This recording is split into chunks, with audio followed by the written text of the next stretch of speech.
So మీరు చేసే టైంలో మీ ఫ్రెండ్స్ పిల్లలందరూ ఇప్పుడు స్టార్స్. ఎన్టీఆర్, అవును. మహేష్ బాబు, అవును. రామ్ చరణ్, బన్నీ, ప్రభాస్. ఎలా ఉంది వీళ్ళని చూస్తున్నప్పుడు ఇప్పుడు? కొత్త ప్రపంచం కదండి, డెఫినెట్గా. ఆల్రెడీ మహేష్ బాబుతో వర్క్ చేస్తున్నారు కాబట్టి. చేశాను. అంతే 2 సినిమాలు చేశాను. అండ్ బాగుంటుందండి. మంచి కుర్రోళ్ళు వచ్చారండి నాకు. అనుకున్నారా మహేష్ బాబు గారిని అప్పుడు చూసి లేదండి, పెద్ద స్టార్ అవుతారని? లేదు లేదు. మొత్తం ఇప్పుడు అంటాం ఆ మాటలు తప్పది. ఓకే, కృష్ణ గారు అబ్బాయి. రమేష్ ఇది కాలేదు, చూద్దాం ఇతర అదృష్టం ఎలా ఉంటుంది అనుకున్నాను. కానీ కష్టజీవి అండి అతను, అంత కష్టపడ్డాడు. ఎందుకంటే అప్పట్లో మాకు తెలిసి ఇంత పెద్ద కాళ్ళు తొడలు, మనిషి వికృతంగా ఉండేవాడు. ఇలాంటి వ్యక్తి ఎక్కడ హీరో అవుతాడు అనుకునేవాడిని. నేను అప్పుడు లావు ఉండేవారా? బాగా లావండి. తర్వాత అతను పడ్డ కష్టం అండి. సముద్రపు ఒడ్డున తెల్లవారుజాను 3 గంటలకు వెళ్ళిపోయి ఇసుకలో పరిగెత్తి మొత్తం బాడీని ఎరగదీసాడు. మేము ఎంత ఫీల్ అయ్యామంటే, కృష్ణ గారి సినిమాలు ఎక్కువ చేశాను, కృష్ణ గారు అంటే పిచ్చి నాకు. అలాంటి వ్యక్తి కొడుకు ఏంట్రా రేపు స్టూడియో ఏమైపోద్దని ఇలాగ అనుకునేవాడిని. వాళ్ళు అనుకున్నట్టు నాకు లోపల ఇదే ఉండేది. అలాంటి వ్యక్తిని ఆ ఫస్ట్ సినిమాలో నేను యాక్ట్ చేస్తాను అతనితో.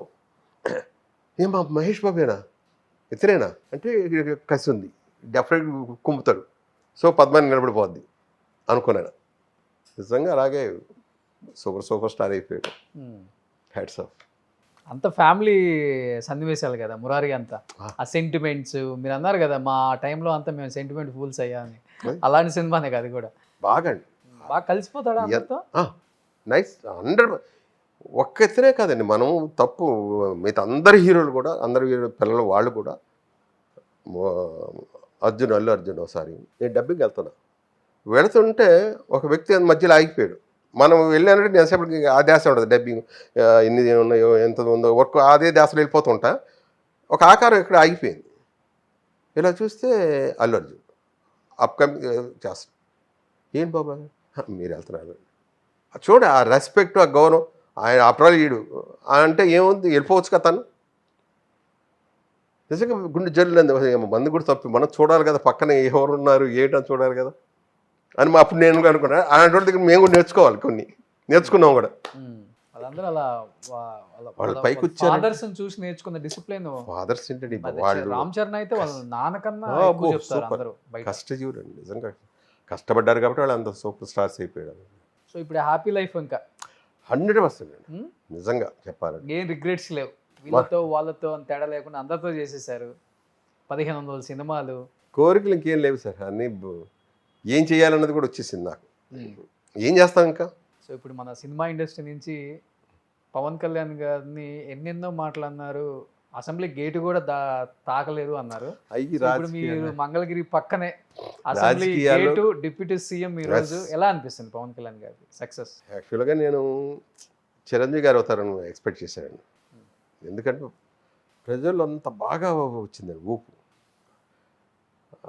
తను ఆగిపోయేటప్పటికి నాకెందుకు ఇతని మీద చిన్న డౌట్ వస్తుంది. ఆ ఇంట్లో సీఎం యోగం లేదా, ఎందుకు ఇలా జరుగుతుంది అని అనిపించింది. కానీ వాళ్ళు చేసే పనులు ఎంతకన్నా మంచి పనులు ఎవరు చేస్తారండి. నిజమైన రాజకీయ నాయకులు ఒక్కడు అంటే బూతులు వచ్చేస్తారు ఒక రకంగా చెప్పాలంటే. గుమ్మాలు రాజకీయ అయిపోయిన తర్వాత గుమ్మాలు కూడా తొక్కనివ్వరు. అలాంటిది వీళ్ళు ఇంత కష్టపడుతున్నారు, ఇంత చేస్తున్నారు ప్రజల కోసం, ఎందుకు వీళ్ళకి ఇవ్వట్లేదు అవకాశాన్ని అనుకునేవాడిని. డిప్యూటీ సీఎం అయిపోయాడు, బట్ సీఎం కూడా అవ్వచ్చు 100%. ఎందుకంటే కష్టజీవి అతనికి. ఫస్ట్ నేను చిన్నప్పటి నుంచి అతను ఆర్టిస్ట్ ఏమో కానీ లోపల ఏదో తపన ఉందండి, అది దేశానికి. అదైతే నేను యోగి వేమన, రామకృష్ణ పరమహంస అలాగవుతాడు. చదివే బుక్స్ అన్నీ అయ్యాయి. అప్పుడు ఎక్కువ నెంబర్ ఆఫ్ బుక్స్ అన్నీ దైవం బుక్స్ కనిపించాయి నాకు అతని చేతిలో.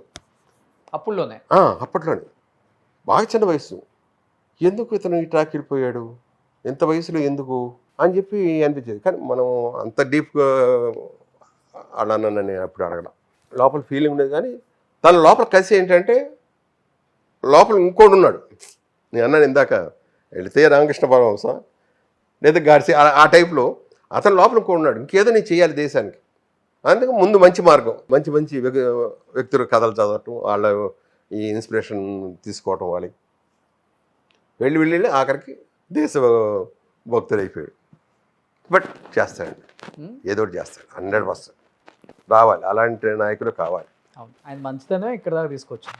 ఎన్ని విమర్శలు ఆయనకి. అవి కామన్, విమర్శలు అన్నది 100% వస్తాయండి, రేపు ఇంకా వస్తాయండి, ఒకటి కాదండి. ఎందుకంటే నేను జగ్గయ్య గారిని చూశాను, కృష్ణ గారిని చూశాను, అందరినీ, వాళ్ళు పాపం కష్టపడ్డవాళ్ళు. మన ప్రజలు ఎలాంటి వాళ్ళు అంటే, సినిమా వాళ్ళం మనం వెళితే 100 మంది మనకు నమస్కారాలు పెడతారు. ప్రజల్లోకి మనం వెళితే, నాయకుడిగా వెళితే వాళ్ళకి మనం నమస్కారం పెట్టాలి. పెట్టకపోతే ఈ పొగరి కింద వెంటనే టక్ అంటారు. మన సినిమా వాళ్ళు అనలేము గబానే, ఆ మాట జర అనలేము. వాళ్ళకి ఏంది నోటు ఇది టక్కనే మాట్లాడేస్తాం. అవునరా నాకు తెలుసు, చూసాం మొన్న, నాకు నమస్కారం చేయాలి అని పక్కోడు ఇంకోడు. ఈయనకి వేరే ధ్యాసే ఉండదా?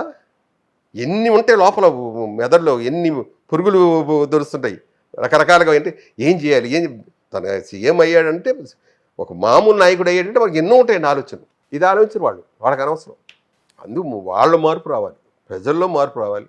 ఆయనలో ఎన్ని ఇబ్బందులు ఉన్నాయో ఏంటో, ఎక్కడ ఆలోచిస్తున్నాడో, ఏదో మన గురించే కదా ఆలోచిస్తారని చెప్పి ఒక్కసారి ప్రజలు అనుకుంటే ఇంకా బ్రహ్మాండంగా ఉంటుంది. వాళ్ళు అనుకోవాలి ముందు.